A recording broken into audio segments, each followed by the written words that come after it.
Hello दोस्तों, स्वागत है एक बार फिर से आपका मेरे चैनल पे लीगल न्यूज 127 पे। दोस्तों, एक बार फिर से मैं बात करूंगी आज की वीडियो में कि पत्नी ज्वेलरी ले गई है सारी और कहती है मेरे पास नहीं है।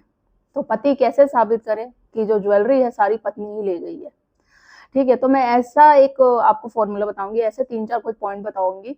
मैंने पहले भी वीडियो जो भी बनाई थी कुछ टाइम पहले, ठीक है, तो उसमें बहुत सारे कमेंट आए कि कैसे है। जिस तरीके से मैंने उस वीडियो में भी एक्सप्लेन किया था, तो इसमें थोड़ा मैं डीपली तीन चार पॉइंट आपको बताऊंगी, शायद आपको और हेल्प करेगी कि अगर पत्नी ज्वेलरी ले गई है आपकी, ठीक है, आपकी आंखों के सामने या आप नहीं थे, आपके ना होने पे के पीछे भी ले गई है, तो किस तरीके से साबित करे। तो चैनल पे नए जुड़े हैं, चैनल को लाइक करना, शेयर करना, सब्सक्राइब करना बिल्कुल मत भूलिए। साथ ही बेल आइकन दबा दीजिए ताकि आपको टाइम टाइम पे मेरे वीडियो की नोटिफिकेशन मिलती रहे। तो देखो, मैं आपको एक ऐसा फॉर्मूला बताऊंगी, मतलब फॉर्मूला करो और वो सही है। तीन चार पॉइंट ऐसे बताऊंगी जो 100% सक्सेसफुल होगा ही होगा और आप साबित कर लेंगे कि ज्वेलरी है जो पत्नी के ही पास है। देखो, जैसे आमतौर पे जब भी होता है, पत्नी लड़ाई झगड़ा करके चली जाती है, ठीक है, ज्वेलरी ले गई, आप जब भी सामने है, आपके सामने भी ले जाएगी उठा के, फिर पीछे से कंप्लेन कर देगी कि भाई मुझे मेरी ज्वेलरी तक नहीं दी गई है। पति ने वही जो एलिगेशन लगाती, मारपीट के ससुराल वालों ने बाहर निकाल दिया है, मुझे मेरा सामान भी नहीं दिया है, और जो मेरी ज्वेलरी थी वो भी उन लोगों ने रख लिया है। अब कंप्लेन करेगी, एफआईआर कभी भी थाने में जाएगी, पुलिस में या कोर्ट में, तो सब चीजें यही लिख देगी कि भाई मुझे मेरी ज्वेलरी नहीं मिली है। और बल्कि सच ये होता है कि वो लेके गई है और आपने खुद देखा है, बट चाह के भी आप कुछ नहीं कर पाते। अब आप ये सोचते हैं भाई कानून है जो महिला की सुनेगा, जो उसने बोल दिया वही चीजें मानेगा। अब आप कहेंगे पुलिस वाले से भी या कोर्ट में भी जाके, तो बात नहीं मानेगा। यही है ना आपकी सोच, इतना तक ही सोच सकते हैं। तो देखो, ऐसा बिल्कुल नहीं है। आपको पता है कि कानून अब सबूत के हिसाब से चलता है। पत्नी ने जो बोल दिया वो नहीं चलेगा, ठीक है। अगर वो सबूत क्या है उसके पास, वो कह रही है कि भाई ज्वेलरी मैं नहीं लेके गई, मेरे ससुराल वालों के पास है, तो उसको भी तो सबूत दिखाना पड़ेगा। आपको डरने की बिल्कुल जरूरत नहीं है। एक तो कॉन्फिडेंस होके बिना डरे काम करिए अपने केस में, अपने केस को खत्म करिए और लड़ना सीखिए, ठीक है। परेशान होके ऐसे कुछ नहीं होगा। अब देखो, मैं क्या चार पॉइंट बताऊंगी। जब भी आपके वाइफ के साथ आपका डिस्प्यूट होता है, लड़ाई झगड़ा होता है, जब आपको लगता है कि वो छोड़ के जाने वाली है, डेली उसका एक तो बिहेवियर चेंज हो रहा है, सब कुछ हो रहा है, तो आपको पता चल जाना है कि भाई अब वो छोड़ के आज निकल जाएगी। अब जिस दिन वो लड़ाई झगड़ा कुछ ज्यादा हो गया, अब वो मायके जाने की तैयारी कर रही है, पैकिंग वैकिंग कर रही है, सारे सामान रख रही है, ज्वेलरी भी रख रही है, तो आपको क्या करना है, बिन बताए तो वीडियो बना लो, ठीक है, कि वो आगे जाके काम आएगा। अगर आप ना भी हो, आपके घर में से कोई आपकी, जैसे कि आपकी माता जी या बहन बोलती है कि ऐसे ऐसे जा रही है आपकी पत्नी, तो उनको बोलो या वो बना ले। वीडियो बना लेते हैं तो सिंपल सी बात है, वो रिकॉर्ड हो जाएगा, आपका एविडेंस बन जाएगा, वो जाके आप थाने में या कोर्ट में दिखा सकते हैं, ठीक है। सेकंड आपके पास हो गया कि अब भाई अपना वीडियो बना पाते हैं क्यों, और ना आपके घर में कोई बना पाता है, क्योंकि उस समय कुछ प्रॉब्लम ही कभी कभी ऐसी क्रिटिकल हो जाती है कि दिमाग नहीं काम करता है कि भाई वीडियो बनाना है, रिकॉर्ड के लिए आगे काम आएगा। बहुत सारी ऐसी सिचुएशन आती है, नहीं दिमाग काम करता है जब लड़ाई झगड़ा होता है, तो क्योंकि मेंटली इतना फ्रस्ट्रेट हो जाते हैं, तो क्या करना चाहिए क्या नहीं समझ में आता है। अब तो ये चीज मैंने बना दी है, आप वो करिएगा कि भाई वीडियो बना के रखिएगा, क्योंकि अपने माइंड में बना लो। और नहीं होता है, चीजें चली गई हैं, नहीं बना पाए हैं, तो आपको क्या करना है, जैसे वाइफ चली गई, ठीक है, अब आपको कॉल पे बात करनी है उसको। इस तरीके से नहीं, लड़ने झगड़ने के लिए नहीं, देखो आपको सबूत इकट्ठे करने हैं, आपको उसके मुंह से खुद निकलवाना है कि वो ज्वेलरी लेके गई है।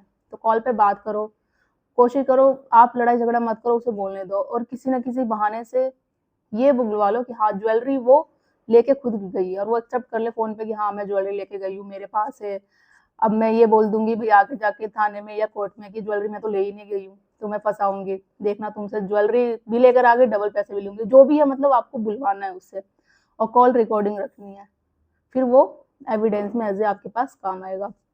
दूसरा तो ये बात हो गया। थर्ड पॉइंट ये हो गया कि पत्नी क्या करती है ना, कभी कभी अपनी ज्वेलरी के साथ साथ आपकी मदर की, आपकी सिस्टर की भी ज्वेलरी ले जाती है, ठीक है, और वो बोलती है कि वो भी मेरी ज्वेलरी है, ठीक है। अब आपकी मदर ने, आपकी बहन ने बोल दिया कि भाई वो ज्वेलरी हमारी भी ले गई, तो आपको क्या करना है, आपकी पत्नी के खिलाफ एफआईआर करनी है। सेक्शन आईपीसी के तहत 380, 406 और 420 का। 380 चोरी का, 406 रिकवरी के लिए, 420 चीटिंग के लिए। इस पे आप जब एफआईआर करेंगे ना, इन सेक्शनों के आधार पर ना पुलिस इन्वेस्टिगेशन करेगी, ठीक है, वो जाके देखेगी कि भाई सच में चोरी हुई है, ये जो सारे सेक्शन लगाए गए हैं, रिकवरी करवाएगी, चोरी की कंप्लेंट भी लिखेगी, चीटिंग की भी कंप्लेंट करेगी। तो जब पुलिस जाके घर पे इन्वेस्टिगेशन करेगी आपके, फिर पत्नी के वहां पे जहाँ मायके गई वहां पे करेगी, तो इस पुलिस के जांच पड़ताल से पूरे साफ पता चल जाएगा भाई कि ज्वेलरी किसके पास है, किसके पास नहीं है, और उस पर पता चल जाएगा भाई पत्नी के पास है, आपकी माँ बहन की भी लेके गई है वो भी निकल जाएगी ज्वेलरी। ठीक है, इस पे उससे केस भी लग जाएगा, वो डबल आ जाएगी टेंशन, कहाँ वो आपको फंसाने वाली थी वो खुद फंस जाएगी। ठीक है, और बात रहता है कुछ कुछ केसों में हस्बैंड ये सोचते कि नहीं अब ये सारी सिचुएशन हमारे पास है ही नहीं, ना वो हमारी मदर सिस्टर की ज्वेलरी लेके गई है, या हमने कोई कॉल रिकॉर्डिंग भी नहीं करी है, या हमने कोई वीडियो भी नहीं बनाई है, ऐसे कुछ भी नहीं है, तो फिर हम क्या करें। देखो, जब भी कोर्ट आपका केस इससे रिलेटेड पत्नी ने बोल दिया भाई, कोर्ट में वो जा रही है, थाने में बोल रही है, हर जगह वो यही बोलेगी कि मुझे मार पीट के निकाला गया है, मुझे टॉर्चर करते थे, मेरी ज्वेलरी भी रख ली है, और सच ये होता है कि वो ज्वेलरी लेके गई है।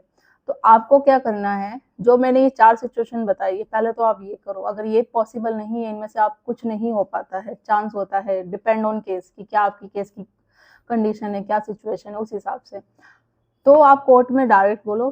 ठीक है, पर अब अगर ऐसा है, पत्नी कह रही है कि मैं ज्वेलरी नहीं लेके गई हूँ, मैं तो बोल रहा हूँ, जैसे वो खुलेआम झूठ बोल रही है कि भाई मेरी ज्वेलरी इनके पास ही, मैं नहीं लेकर आई हूँ। ठीक है, तो आपको साबित करने के लिए आपको बस आप यही बोल दो मेरे पास तो ज्वेलरी है ही नहीं।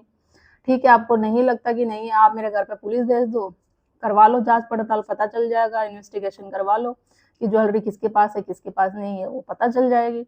सिंपल सी जाने, बिना डरे बिना हिचके आपको कोर्ट में ये बात बोल देनी। आपको पता ही है कि आप तो सच बोल रहे हो और पत्नी झूठ बोल रही है, वहीं पे सच और झूठ का फैसला हो जाएगा।